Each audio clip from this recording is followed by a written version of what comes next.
ٹیپو سلطان ہندوستان میں انگریزوں کے خلاف جدوجہد کرنے والے آخری حکمران تھے۔ آپ کا پورا نام فتح علی ٹیپو تھا۔ 4 مئی 1799 ہماری تاریخ کی وہ المناک تاریخ ہے جب برصغیر پاک و ہند کا ایک غیرت مند ثبوت اپنے وطن پر یہ کہہ کر نثار ہو گیا کہ شیر کی ایک دن کی زندگی گیدڑ کی 100 سالہ زندگی سے بہتر ہے۔ یہ الفاظ جریدہ عالم پر ثبت ہو چکے ہیں اور ان الفاظ کا ادا کرنے والا مر کر امر ہو چکا ہے۔ دنیا اسے ٹیپو سلطان کے نام سے جانتی ہے۔ ٹیپو سلطان کی والدہ کا نام فاطمہ اور والد کا نام حیدر علی تھا۔ روایت ہے کہ حیدر علی نے جنوبی ہندوستان کے شہر اوکاٹ میں ایک مشہور ولی ٹیپو مستان کے مزار پر حاضری کے دوران اللہ سے بیٹے کی دعا مانگی تھی۔ جب 10 نومبر 1750 کو بیٹا پیدا ہوا تو اس کا نام ٹیپو رکھا گیا۔ جب سلطان حیدر علی نے کینسر کے مرض میں وفات پائی تو 26 دسمبر 1787 کو ابو الفتح فتح علی خان ٹیپو سلطان تخت نشین ہوئے۔ ٹیپو سلطان کی عمر اس وقت 32 سال تھی اور 3 طاقتور حریفوں کا سامنا تھا، اولاً انگریز، ثانیاً مرہٹے اور ثالثاً دکن کا نظام۔ ٹیپو سلطان سچے مسلمان، عظیم سپاہی اور 7 زبان عالم تھے۔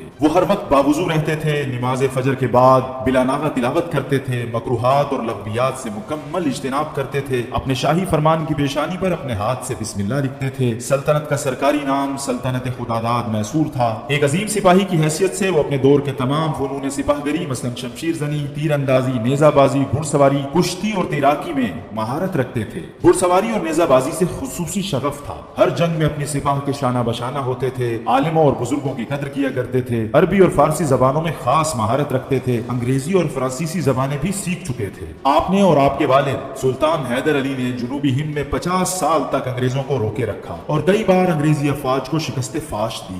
سلطان نے انتہائی دور رس اثرات کی حامل فوجی اصلاحات نافذ کی، صنعت و تجارت کو فروغ دیا اور انتظامیہ کو از سر نو منظم کیا۔ ٹیپو سلطان مطالعے کے بہت شوقین تھے۔ وہ ذاتی کتب خانے کے مالک تھے جس میں کتابوں کی تعداد کم و بیش 2000 بیان کی جاتی ہے۔ اس کے علاوہ آپ سائنسی علوم میں خصوصی دلچسپی رکھتے تھے۔ آپ کو برصغیر میں راکٹ سازی کا موجد بھی کہا جاتا ہے۔ اپریل 1799 کے آخری ہفتے میں انگریزوں اور نظام دکن کے مشترکہ افواج نے انگریز جنرل ہیرس کی قیادت میں سرنگا پٹم پر جو دریائے کاویری کے درمیان ایک جزیرہ ہے اس پر فیصلہ کن حملہ کر دیا۔ 4 مئی 1799 کو دوپہر کے وقت سرنگا پٹم کے قلعے کی فصیل میں بمباری کی وجہ سے پڑنے والے شگاف کے ذریعے حلہ بول دیا۔ سلطان نے اس شگاف کی حفاظت کے لیے وہاں خصوصی فوجی دستے تعینات کیے تھے۔ غدار میر صادق نے دوپہر کا وقت جان بوجھ کر چنا تھا۔ محافظ دستوں کو تنخواہ لینے کے بہانے بلا لیا گیا تھا اور نظام اور انگریز کی متحدہ فوج کسی مقابلے کے بغیر قلعے میں داخل ہو گئی تھی۔ جب سرنگا پٹم کی شکست یقینی ہو چکی تھی تو ٹیپو نے محاصرہ کرنے والے انگریزوں کے خلاف بھرپور مزاحمت کی اور قلعے کو بند کروا دیا۔ غدار ساتھیوں نے دشمن کے لیے قلعے کا دروازہ کھول دیا اور قلعے کے میدان میں زبردست جنگ چھڑ گئی۔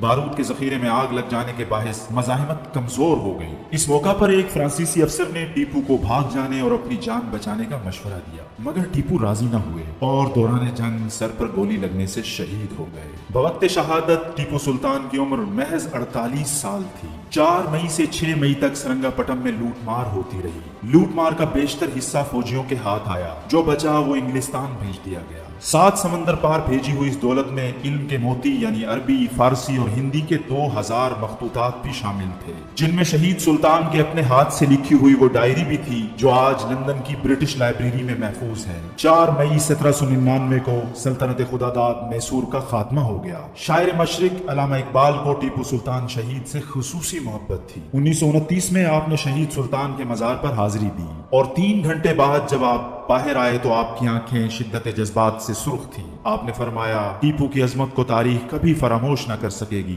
وہ مذہب، ملت اور آزادی کے لیے آخری دم تک لڑتا رہا، یہاں تک کہ اس مقصد کی خاطر اپنی جان قربان کر دی۔